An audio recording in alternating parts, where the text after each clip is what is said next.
Hello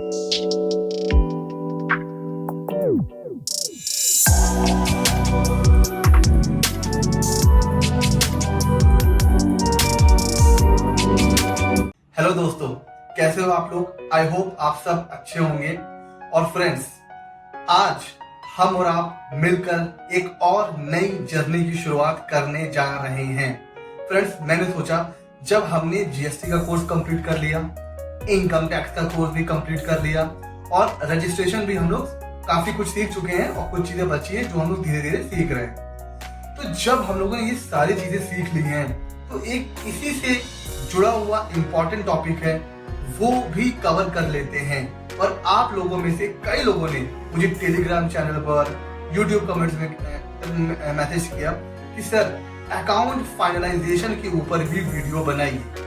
मैंने पहले भी कहा था कि अकाउंट फाइनलाइजेशन ये कोई ऐसा टॉपिक नहीं है कि बस 1 या 2 दिन में वीडियो बना के खत्म कर दिया, नहीं। तो आज हम लोग एक नई जर्नी की शुरुआत करने वाले हैं जिसका नाम है सर्टिफाइड अकाउंटेंट कोर्स। जी हाँ फ्रेंड्स, इस कोर्स को करने के बाद हम और आप एक सर्टिफाइड अकाउंटेंट की तरह काम कर सकते हैं, यानी अर्निंग की एक और नई अपॉर्चुनिटी। ठीक है, लेकिन मैं एक चीज पहले ही क्लेरिफाई कर दूं, ये टैली का कोर्स नहीं है। ठीक है, अगर आपको टैली सीखना है तो YouTube पर बहुत सी वीडियोस पड़े हुए हैं, बहुत से यूट्यूबर्स टैली सिखा रहे हैं, वीडियोस पड़े हुए हैं। मैंने देखा है YouTube पर 9-9 घंटे 10-10 घंटे के वीडियोस पड़े हुए हैं टैली के ऊपर। तो ये नॉर्मल टैली का कोर्स नहीं होने वाला है। तो सर क्या आप टैली नहीं सिखाएंगे? बिल्कुल, हम टैली को भी कवर करेंगे, लेकिन ये सिर्फ टैली सीखने का कोर्स नहीं होने वाला। हम इसमें टैली से भी आगे जाएंगे और ये देखेंगे कि एक सीए फॉर्म में अकाउंट फाइनलाइज कैसे होता है। लास्ट जब डेट आती है, जब एक सीए और एक क्लाइंट्स जब आपस में बैठते हैं तो लास्ट मोमेंट पे क्या क्या एडजस्टमेंट होते हैं, क्या डिस्कशन होता है। कभी अगर कैश बेसिस से अकाउंटिंग हो रही है तो वो अकाउंटिंग कैसे होती है, बैंक स्टेटमेंट से अकाउंटिंग कैसे होती है। इन शॉर्ट, ये नॉर्मल टैली का कोर्स नहीं होने वाला है।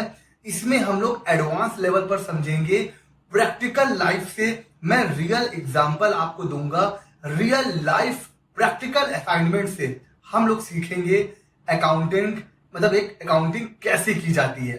तो एक बात आप लोग दिमाग में बैठा लीजिए, ये नॉर्मल टैली कोर्स नहीं होने वाला है। इसमें हम लोग एडवांस अकाउंटिंग सीखने वाले हैं। इसमें हम लोग बेसिक से लेकर एडवांस लेवल तक सारी चीजें कवर करने वाले हैं। तो हम ये देखेंगे इसमें कि जो अभी तक हमने जीएसटी पढ़ा और इनकम टैक्स पढ़ा, तो इन सब चीजों का ठीक है इम्पैक्ट क्या पड़ा।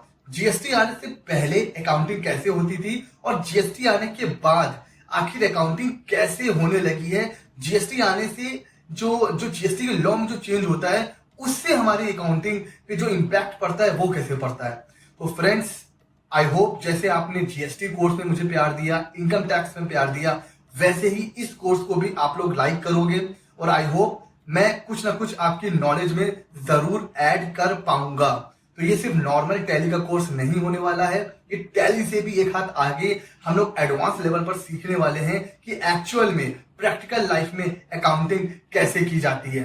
तो फ्रेंड्स, अब हम बिल्कुल भी टाइम वेस्ट नहीं करते हैं, सीधे चलते हैं। ये देखते हैं कि जो कोर्स हम होने वाला है ये कैसे धीरे धीरे आगे प्रोसीड करेगा, हम इसमें क्या क्या चीजें सीखने वाले हैं। और फ्रेंड्स, अगर आप जीएसटी, इनकम टैक्स इस फील्ड में अपना करियर बनाना चाहते हैं, जॉब करना चाहते हैं या फिर अपनी खुद की प्रैक्टिस एस्टैब्लिश करना चाहते हैं, तो ये चैनल और मैं हूं आपके लिए। बिल्कुल सही चैनल पर आप हैं। चैनल को सब्सक्राइब करिए, वीडियोस पसंद आए तो लाइक करिए, और हाँ, नॉलेज को सिर्फ अपने तक मत रखिए, वीडियोस को दूसरों तक शेयर करिए, ताकि अगर वो भी अगर इस फील्ड में अपना करियर बनाना चाहते हैं तो उन तक भी मेरा वीडियो जरूर पहुंचाएं। और अब हम बिल्कुल भी डिले नहीं करते हैं, चलते हैं मेन पार्ट की तरफ।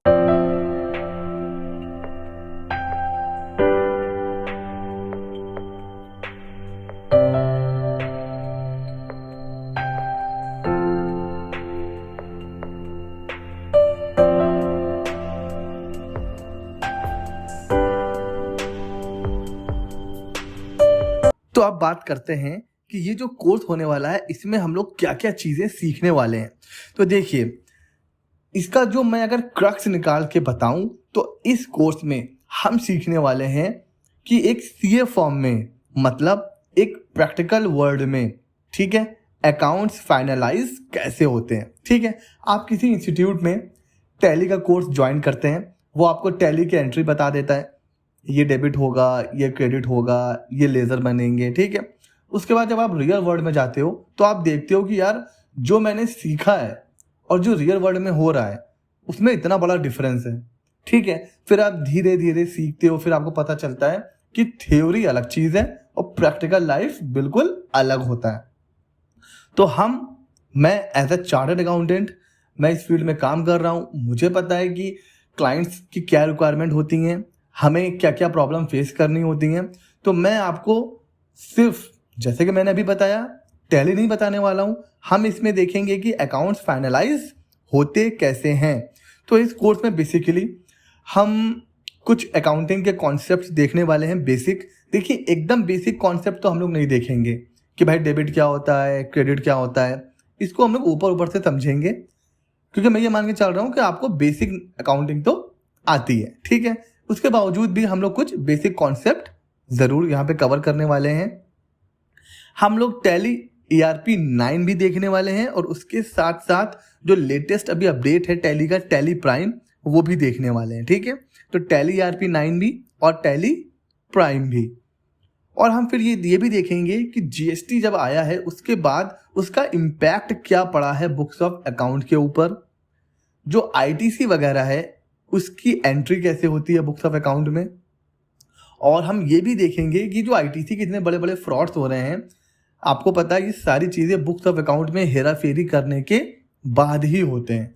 तो आखिर ये जो ITC के फ्रॉड होते हैं, तो आखिर बुक्स ऑफ अकाउंट में उसकी एंट्री कैसे की जाती है, कैसे उसका एडजस्टमेंट किया जाता है, क्या क्या चीज़ें होती हैं, तो वो हम देखने वाले हैं। TDS डिडक्शन की एंट्रीज कैसे पास करनी है, TDS का इम्पैक्ट क्या होता है हमारे बुक्स ऑफ अकाउंट में, ये सारी चीज़ें हम लोग देखने वाले हैं। इसीलिए पहले हमने GST सीखा, इनकम टैक्स सीखा, अब हम अकाउंटिंग को समझने के लिए पूरी तरीके से रेडी हैं। ठीक है, अब हमें पता है कि भाई ITC क्या होता है, TDS क्या होता है, ये सारी चीज़ें अब हमें पता हैं। तो अब हम जब इसको पढ़ेंगे बुक्स ऑफ अकाउंट में उसका एडजस्टमेंट, तो अब हमें कोई प्रॉब्लम नहीं होने वाली। ठीक है, अच्छा, हम ये भी देखेंगे कि आखिर बुक्स ऑफ अकाउंट में एंट्रीज पास करके कैसे रियल वर्ल्ड में लोग अपने टैक्स को सेव करते हैं, टैक्स की चोरी करते हैं, ये सारी चीज़ें हम देखने वाले हैं कि आखिर बुक्स ऑफ अकाउंट में एडजस्टमेंट एंट्रीज कैसे पास की जाती हैं, वो कौन कौन से लूप होल हैं जिनका यूज़ करके टैक्स को बचाया जाता है। ठीक है, टैक्स की चोरी नहीं की जाती है, टैक्स की चोरी अलग चीज़ है, वो भी हम देखेंगे कि टैक्स की चोरी कैसे की जाती है और टैक्स बचाया कैसे जाता है। तो ये सारी चीज़ें भी हम लोग कवर करने वाले हैं। और जैसे जैसे हम लोग चीज़ें सीखते जा रहे हैं, वैसे वैसे हमारी जो अर्निंग की अपॉर्चुनिटीज़ हैं वो भी बढ़ती जा रही हैं। तो अगर मैं बात करूं आज के टाइम में, तो नॉर्मली अगर आप किसी क्लाइंट्स की अकाउंटिंग वगैरह करते हैं तो 3 से 5 हज़ार तक का आप अपने क्लाइंट से चार्ज कर सकते हैं। डिपेंड करता है कि जो आपका क्लाइंट है उसका जो बिजनेस का साइज़ है वो कैसा है, बड़ा बिजनेस है, मीडियोकर बिजनेस है, स्मॉल बिजनेस है, तो ये सारी चीज़ें डिपेंड करती हैं। बट हाँ, आप 3,000 से 5,000, इवन 7, 8, 10 हज़ार तक भी आप चार्ज कर सकते हो। डिपेंड करता है कि आपका जो क्लाइंट है उसकी रिक्वायरमेंट क्या है। तो ये एक और अर्निंग अपॉर्चुनिटी होने वाली है। जैसा कि मैंने बताया, ये सिर्फ टैली का कोर्स नहीं है, ये एक सर्टिफाइड अकाउंटेंट का कोर्स है। हम पूरा प्रैक्टिकली देखने वाले हैं कि भाई कैसे एंट्रीज होनी है, क्या उसका इम्पैक्ट पड़ता है, कैसे हम टैक्स को बचा सकते हैं। क्लाइंट्स और एक CA, मतलब जब आप अकाउंट को फाइनलाइज करते हैं तो क्लाइंट्स के साथ क्या क्या बातें होती हैं, क्लाइंट से आपको कौन कौन से डॉक्यूमेंट्स चाहिए होते हैं अकाउंटिंग करने के लिए, तो ये सारी चीज़ें अब हम लोग देखने वाले हैं। बहुत मज़ा आने वाला है। जैसे हमने इनकम टैक्स सीखा, GST सीखा, उसी तरह इसमें भी बहुत मज़ा आने वाला है। एक एक करके हम लोग सारे कॉन्सेप्ट को कवर करने वाले हैं।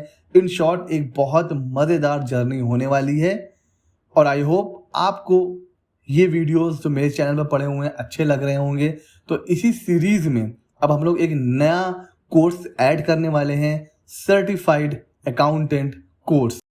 तो फ्रेंड्स, हम शुरू करने वाले हैं एक और नई जर्नी। और फ्रेंड्स, एक मैं छोटी सी बात बोलना चाहूंगा, लाइफ में किसी भी स्टेज पर, चाहे आप 30 इयर्स के हैं, 40 इयर्स के हैं, 50 इयर्स के हैं, लाइफ में किसी भी आप एज में हो, कभी भी नई नॉलेज, नई स्किल्स सीखना बंद मत करिए अगर आप अपनी लाइफ में ग्रो करना चाहते हैं। क्योंकि जब तक आप नई नई चीजें सीखते रहेंगे, आपकी ग्रोथ कोई नहीं रोक सकता, कोई भी नहीं।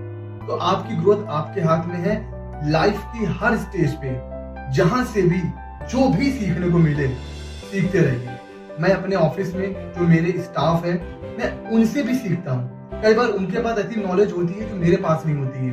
उन्हें MS एक्सेल में नए नए फॉर्मूले पता होते हैं, उन्हें PPT बनाना आता है, तो मैं उनको बैठाता हूँ, उनसे मैं सीखता हूँ कि भाई ये जो फॉर्मूला तूने लगाया है एक्सेल पे, कैसे लगाया, तुझे PPT बनाने की इतनी अच्छी नॉलेज है, मुझे भी बता। तो मैं अपने स्टाफ से भी सीखता हूँ, मैं सबसे सीखता हूँ। तो आपको जहां मौका मिले, नई नई स्किल्स, नया नया नॉलेज गेन करते रहिए। और इसी सीरीज में हम अब एक नई नॉलेज सीखने वाले हैं। मिलता हूं मैं अगले वीडियो में और एक नई जर्नी के पहले एपिसोड में। ठीक है, तब तक के लिए स्टे सेफ, स्टे हेल्दी। मिलते हैं अगले वीडियो में।